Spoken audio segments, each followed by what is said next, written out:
What happens when the ground beneath your feet isn't yours, but you've built your life on it? The lake shimmered under the late summer sun, its surface a mirror of molten gold. For Elias Thornton, this was home, not just the weathered cabin nestled among the pines, but the lake itself, its every ripple a memory of his childhood. He'd spent decades here, fishing with his father, skipping stones with his sister, and, later, scattering their ashes across the water. The lake wasn't just land, it was legacy. Elias owned it, down to the muddy depths, a fact documented in a yellowed deed his great-grandfather had signed in 1923. But the new neighbors, the pristine Karen Hills HOA with their manicured lawns and sparkling community pool, didn't know that, and they were about to learn the hard way. Elias docked his small boat at the edge of the lake, where the water lapped against a strip of land the HOA had claimed as their own. He'd seen their signs: private property, Karen Hills Homeowners Association, and ignored them. This was his lake, his land, and no amount of fancy lettering would change that. He stepped onto the shore, his boots sinking into the soft earth, and began unloading his fishing gear. That's when he heard the sharp voice. "Excuse me, you can't be here." Elias turned to see a woman striding toward him, her blonde bob bouncing with purpose. She wore a crisp white blouse and a badge pinned to her chest that read Karen Hills HOA President, Marjorie Vance. Her eyes were narrowed, her lips a thin line of indignation. Behind her, a small crowd of residents gathered, their whispers like static in the air. "This is private property," Marjorie snapped, pointing at the sign. "You're trespassing." Elias wiped his hands on his jeans, his weathered face creasing into a half-smile. "Ma'am, I've been docking here since before you were born. This is my lake. I own it." Marjorie's laugh was sharp, like glass breaking. "Your lake? That's absurd. The HOA owns this shoreline. We've got permits, surveys, everything. You need to leave, or I'm calling the police." Elias shrugged, his calm infuriating her further. "Call whoever you want. I've got the deed." The crowd murmured, some nodding in support of Marjorie, others exchanging uneasy glances. Elias could feel the tension rising, a storm brewing in the humid air. He didn't want trouble, but he wasn't about to let these newcomers erase his family's history. The lake was his, and so was the land beneath their precious community pool, a fact he discovered only recently, when an old surveyor's map surfaced in his attic. Marjorie pulled out her phone, dialing with a flourish. "Yes, officer. We have a trespasser refusing to leave HOA property.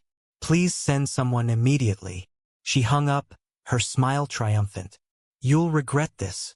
Elias leaned against his boat, arms crossed. "We'll see." The police arrived within minutes, two officers in crisp uniforms stepping out of their cruiser.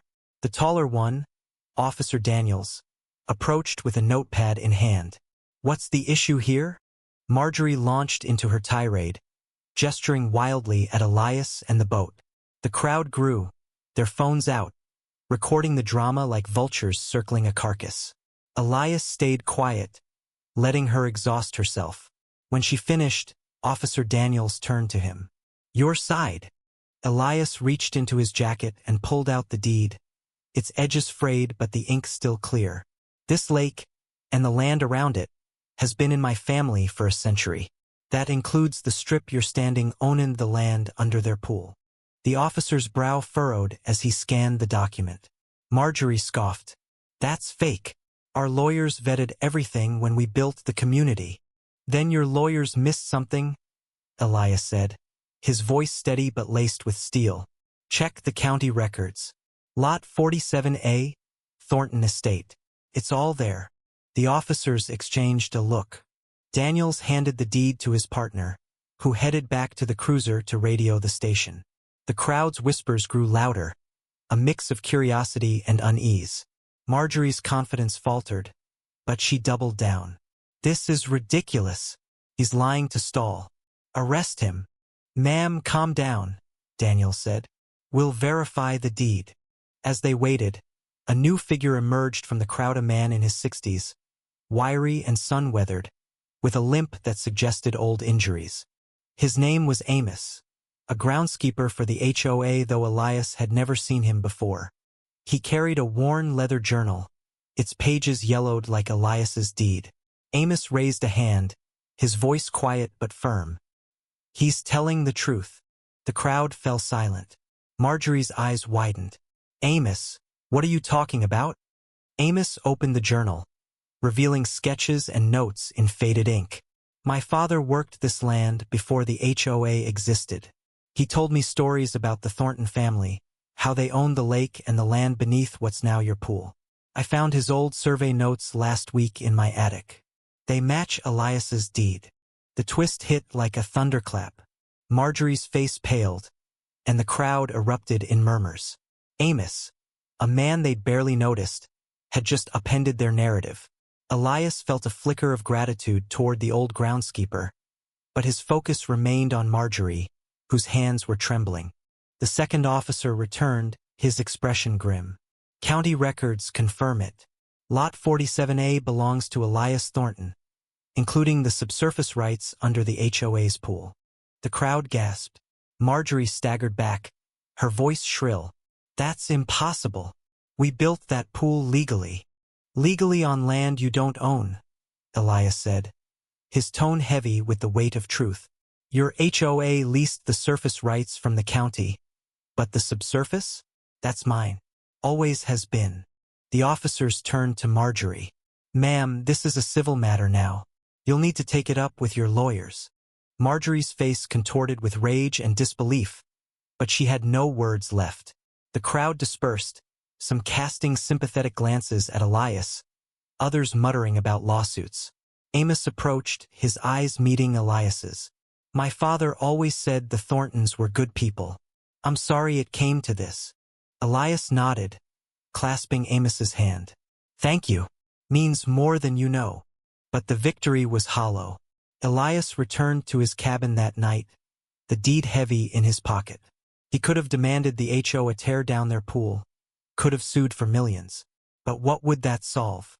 The lake was his, but it was also a graveyard of memories. His father's laughter, his sister's smile, now tainted by this fight. He sat by the water, staring at the stars reflected on its surface, and wondered if holding on to the past was worth destroying someone else's present. The next morning, Elias drove to the county courthouse. He filed a claim, not to evict the HOA or drain their pool, but to grant them a permanent easement for the land beneath it. In exchange, he asked only that they remove their signs and acknowledge his family's history in a small plaque by the lake. It was a compromise born of exhaustion, a way to preserve peace without erasing his legacy. When he returned home, a letter waited on his porch. It was from Amos, written in the same careful hand as the journal. "Elias," it read, "I didn't tell you everything. My father worked for your great-grandfather, and he loved this lake as much as you do. When he died, he asked me to protect it. I failed until now. Thank you for reminding me what matters." Elias's throat tightened. He'd won, but at what cost? The HOA would keep their pool. The lake would remain his, and yet the bitterness lingered. He'd fought for his family's name, but the victory felt like a funeral.